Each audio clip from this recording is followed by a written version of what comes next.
श्री भक्तमाल में भगवान की माया को जीत लेने वाले भक्त श्री इक्ष्वाकु जी। परम पुरुष परमात्मा ने जब सृष्टि की इच्छा की तो सर्वप्रथम उनकी नाभि से एक स्वर्ण में कमल कोश प्रकट हुआ। उसी में चतुर्मुख ब्रह्मा जी का आविर्भाव हुआ। ब्रह्मा जी के मन से मरीचि और मरीचि के पुत्र कश्यप हुए। उनकी पत्नी अदिति से विवस्वान सूर्य का जन्म हुआ।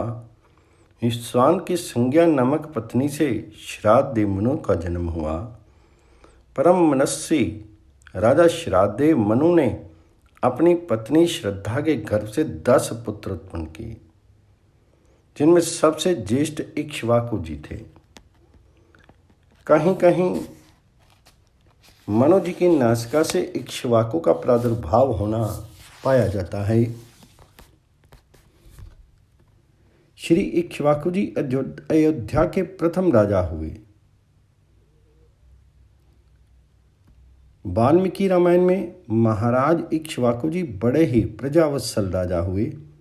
श्रीमद् भागवत में वर्णन है कि श्री परीक्षित जी को जन्म कुंडली का वर्णन करते हुए ज्योतिषियों ने सर्वप्रथम यही कहा है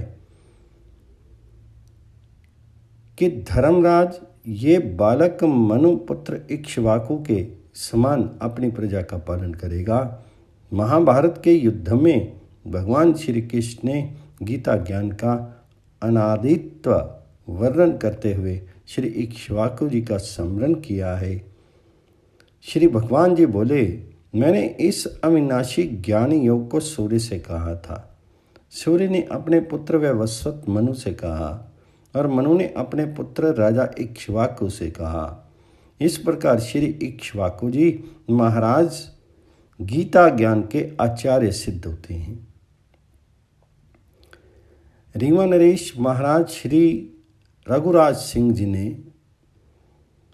स्वरचित श्री रास रसकावली भक्तमाल में श्री इक्ष्वाकु जी की लीला अभिनय निष्ठा का एक सरस प्रसंग वर्णन किया है। वे लिखते हैं कि जबते महिपाल इक्ष्वाकु भये, हरि लीला रचे शिशु संगन में। सती भाव विलोकी के तासु हरि, कहियो मांगू रंगे रति रंगन में। रघुराज कहियो जस खेलत हैं, तुम हो तस खेलो उमंगन में। मुस्काई कहियो हरि तेरी वश में, खेल हो ओज के अंगन में। इसी वरदान के फलस्वरूप स्वयं भगवान श्री राम ने इस वंश में अवतार ग्रहण किया है। इक्ष्वाकु वंश प्रभवो रामो नामा जने श्रुतदा। एक बार महाराज इक्ष्वाकु तीर्थ यात्रा करते हुए श्री ज्ञापक मुनि के आश्रम पर पहुंचे।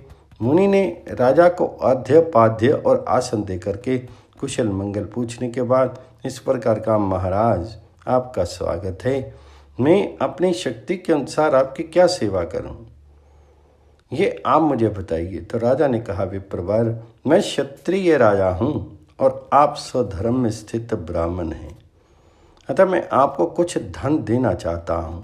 तो ब्राह्मण ने कहा, नरेश्वर, आप उन ब्राह्मणों को दान करें जो प्रवृत्ति मार्ग में हो। मैं तो प्रतिग्रह से निवृत्त ब्राह्मण हूँ, अतः आपसे दान नहीं ले सकता।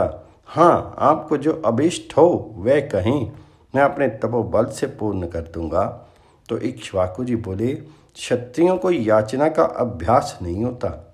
यदि कभी ऐसा प्रसंग प्राप्त होता है तो हम लोग तो यही कहना जानते हैं कि युद्ध दो। ब्राह्मण ने कहा, नरेश्वर, जैसे आप अपने धर्म से संतुष्ट हैं, उसी तरह हम भी अपने धर्म से संतुष्ट हैं। हम दोनों में कोई अंतर नहीं है, अतः आपको जो अच्छा लगे वही कीजिए। महाराज इक्ष्वाकु ने इन उदारचिता ब्राह्मण मुनि से इनके समस्त जप साधन का फल मांगा। मुनि ने सहर्ष संकल्प कर दिया। तत्पश्चात राजा इक्ष्वाकु ने अपने समस्त पुण्यों का फल जापक मुनि को समर्पित कर दिया और कहा, हमारा और आपका सारा पुण्य हम दोनों के लिए समान हो और हम साथ साथ उसका उपभोग करें। जापक मुनि ने इसका अनुरोध स्वीकार कर लिया। फिर तो वे दोनों एक दूसरे का उपकार करते हुए एक साथ हो गए।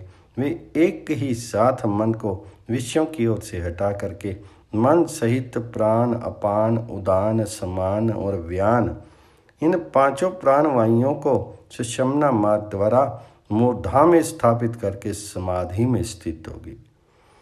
तत्पश्चात